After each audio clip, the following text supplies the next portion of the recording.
and the peace process is Israel is intending to present a declaration of principles for the November peace conference, and the Palestinians are saying unless it includes an implementation timetable, then it's a waste of time. And since the United States and Bush wants something to come from this of substance because he only has a small window, then ultimately all parties know that it has to include an implementation. So therefore, in practical terms,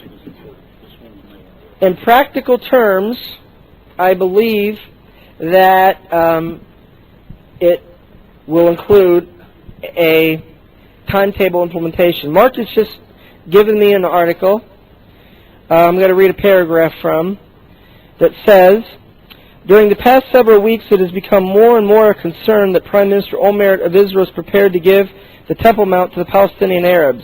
A very real question is then, who has been in control before and after the 67 Six-Day War? From 48 to 67, the Jordanian Muslims were in control of the Temple Mount. After the Six-Day War, in which Israel took the Temple Mount, the areas in question were given back to the Jordanian Muslims, which have been in control to this date of the Temple Mount. Olmert saying that he is willing to give the Temple Mount up does not change what already is in place since 48. The critical issue is neither Olmert or any official has the right to give away what belongs biblically to God. This is what will cause God to step into the picture dramatically. This, coupled with the declared intentions of creating an Arab-Palestinian state by the end of this year, will put the whole issue of the existence of Israel on a knife edge. It is reported that both Syria and Israel have begun to gear down their preparations for explaining conflicts. It is just such a situation which will promote conflict as the Scriptures relate. Now I'm going to begin sharing with you some articles regarding the possibility of us going to war with Iran. The first article is from the Washington Times, September the 3rd. And the headline reads, "The Next War?" After a brief interruption of his New Hampshire vacation to meet President Bush in the family compound at Kennebunkport, Maine, French President Sarkozy came away convinced his U.S. counterpart is serious about bombing Iran's secret nuclear facilities. That's the reading as it filtered back to Europe's foreign ministries. Addressing the annual meeting of France's ambassadors to 188 countries, Sarkozy said that either Iran lives up to its international obligations and relinquishes its nuclear ambitions, or it will be bombed into compliance. Sarkozy also made it clear he did not agree with the Iranian bomb or bombing of Iran position, which reflects the pledge of Mr. Bush to his loyalists, endorsed by Republican President candidate John McCain of Arizona and Joseph Lieberman of Connecticut. Sarkozy recognized unless Iran's theocrats stop enriching uranium to weapons-grade levels under inspection by the International Atomic Energy Agency, we will all be faced with an alternative that I can call catastrophic. He's telling us, he talked with Bush, he's telling us they're ready to bomb.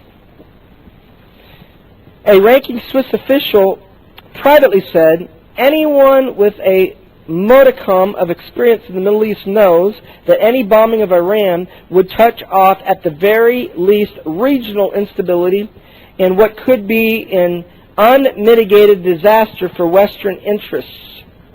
Leaks about the administration's plan to brand 125,000 Revolutionary Guards a global terrorist organization is widely interpreted as a major step on the escalator to military action. Belatedly, Saudi Arabia, the world's largest oil producer, has signed a contract with Lockheed Martin, that's the United States Defense Company, for the training of 35,000 elite guards to be assigned to protect the kingdom's widely scattered oil installations, which means attack is coming and they're trying to brace for a response against Saudi Arabia and oil interests. Next, WorldNet Daily, September the 2nd. The headline is, the United States Pentagon plans to annihilate Iran's military in 3 days. The Pentagon has formulated a 3-day blitz plan to annihilate Iran's military that targets 1,200 sites, including Iran's nuclear facilities, in order to render its military incapable of conducting offensive, defensive, or retaliatory missions. According to the London Times, citing Alex Debat, Director of Terrorism and National Security at the Nixon Center, the Pentagon has rejected a strategy of pinprick strikes against Iran's nuclear facilities. They're about taking out the entire Iranian military, he said.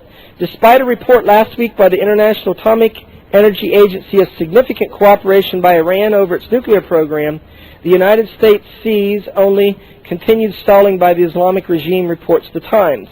President Bush increased his rhetoric against Iran's nuclear program last week, saying Iran has put the Middle East under the shadow of a nuclear holocaust.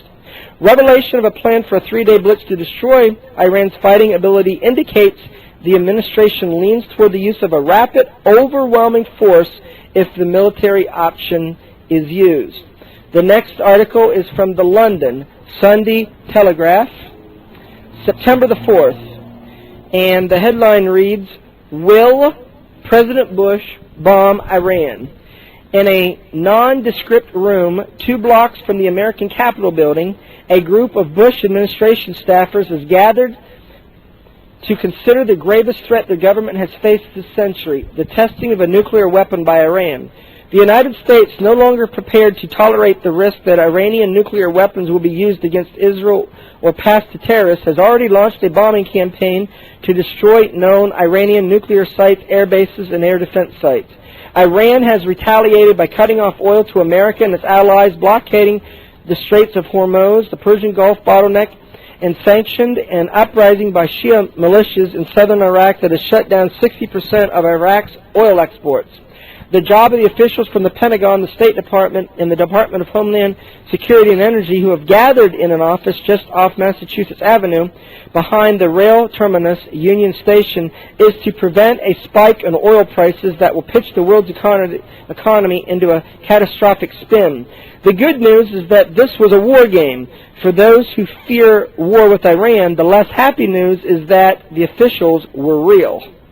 The situation, which took 4 months, was run by the Heritage Foundation, a conservative think tank with close links to the White House.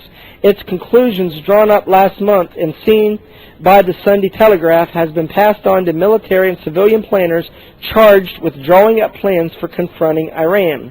News that elements of the American government are working in earnest on how to deal with the fallout of an attack on Iran comes at a tense moment. The next article is from the Australian.news.com.au. The headline is, "The U.S. is poised to strike Iran, August the 25th. Bob Baer, the former Middle East CIA operative whose first book about his life inspired the oil and espionage thriller Syriana, is working on a new book on Iran, but says he was told by senior intelligence officials that he had better get it published in the next couple of months because things could be about to change." You hear what he said? He was told that he better get his book published quickly about Iran and America going to war against Iran because things could change quickly. Baer, in an interview with the Weekend Australian, says his contacts in the administration suggest a strategic airstrike on Iran is a real possibility in the months ahead. What I'm getting is a sense that their sentiment is that they are going to hit the Iranians, and not just because of Israel, but due to the fact that Iran is the predominant power in the Gulf and is hostile, and its power is creeping into the Gulf at every level, Baer says. He says his contacts have told him of his book. "You had better hurry up because the thesis is going to change. I told them submission is in January, but they said you're probably going to be too late." He says, "My book's got to get published in January about Iran, the conflict, Israel going to war with Iran, and the possibility of it."